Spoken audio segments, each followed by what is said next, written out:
भगवान शिव ने सती माता को खूब सत्संग सुनाने का, समझाने का, सिखाने का प्रयास किया, लेकिन आप जानते ही हैं, आप सबको सिखा सकते, दुनिया को सिखा सकते हैं, अपनी धर्म पत्नी को नहीं सिखाना, नहीं सिखा सकते, इसलिए सिखा नहीं।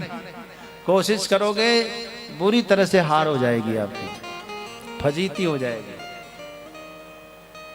शंकर जी ने कोशिश की, परिणाम आपको भी सुनाएंगे क्या हुआ, देखना। शिव जी ने कहा कि सुनो, अब हमारी कथा में तुमको विश्वास तो है नहीं, ऐसा करो चलते हैं कहीं घूम के आते हैं।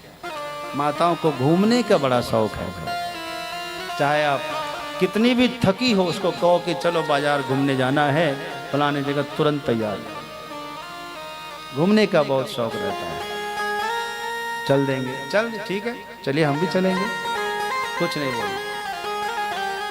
आए दक्षिण भारत में, महाराष्ट्र में, नासिक के पास जो है अगस्त ऋषि के आश्रम में आए। तो अगस्त ऋषि के आश्रम में जैसे आए भगवान शिव को अगस्त मुनि ने देखा, ओहो ये तो भगवान महादेव आए, जगदम्बा माता सती आई। अगस्त मुनि ने पूजन किया, पूजे ऋषि अखिलेश्वर जानी। यहीं पर हो गई गलती। जो ऋषि ने पूजन कर दिया तो भवानी सती ने ये समझा कि ये हमारी पूजा कर रहे हैं। हम तो सोच रहे थे कि कोई सिद्ध महापुरुष होंगे, जटा जूट वाले होंगे, उनसे कुछ ज्ञान की बातें सीखेंगे, लेकिन अब यहाँ तो हम देख रहे हैं कि ये हमारी पूजा कर रहे हैं, इसका मतलब ये हमसे छोटे हैं। हो सकता है इनकी उम्र भी हमसे कम होगी, दाढ़ी तो वैसे काली काली लग रही है, हो सकता है इसकी पत्नी बच्चे भी होंगे, इधर इसका दिमाग इधर खो गया। राम कथा मुनि वर्ज बखानी, सुनि महेश परम सुख माने। श्री राम कथा का निरूपण गायन शुरू किया है मुनि ने। सुना किसने?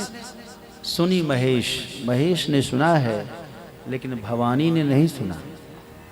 भवानी का मन इधर भटक गया, तार टूट गया कि इनकी उम्र कितनी है, इनकी पत्नी कहाँ है, इनके बच्चे कहाँ है। बीच में उठकर चली भी गई, जाकर के उनके बच्चों से मिलकर आई, कुछ नाश्ता पानी करके। अब आई भी तो कथा में मन तो उसका लगेगा नहीं। बीच बीच में शंकर जी आहा क्या बात है, ऐसा आए और भवानी ऐसे कुहनी लगावे, चलिए ना जी बहुत टाइम हो गया, देर हो रही है, अंधेरा हो गया, चलिए ना, इशारा करती है। शिव जी ने कहा कि भवानी का मन नहीं लग रहा सत्संग में, क्या करें चाहिए, और ये डिस्टर्ब और कर रही है ऊपर से। अच्छा ये है कि इसको पहले पहुंचा के फिर आता हूं, बहुत डिस्टर्ब कर रही है। शंकर जी ने सोचा कि बाबा से पूछ लेते हैं कि आपको दक्षिणा में क्या चाहिए। तब क्योंकि कथा सुनने के बाद कुछ दक्षिणा देने का नियम है, पूछा, ऋषि पूछी, ऋषि पूछी, ऋषि पूछी, क्या चाहिए आपको, क्या पसंद है बाबा। अगस्त मुनि ने देखा कि भोलेनाथ है, इनसे क्या मांगू। एक बात है, मांगने से पहले आपको सोचना पड़ेगा कि इनके पास है क्या। ऋषि ने सोचा कि बाबा के पास क्या है, तब ध्यान आया बाबा के पास भक्ति है। शिव जी के पास जो है वो क्या है, भक्ति है।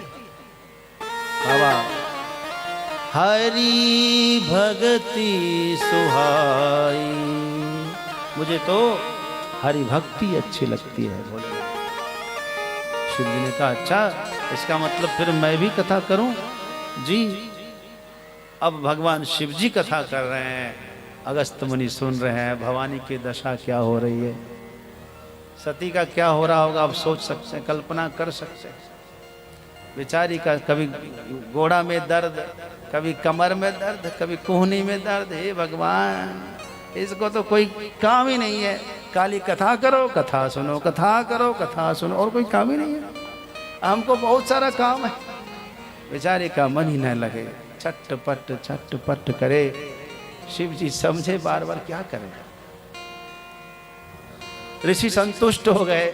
आखिरकार शिव जी ने कहा कि फिर कभी सत्संग होगा, क्षमा करें, भवानी को पहुंचाना है।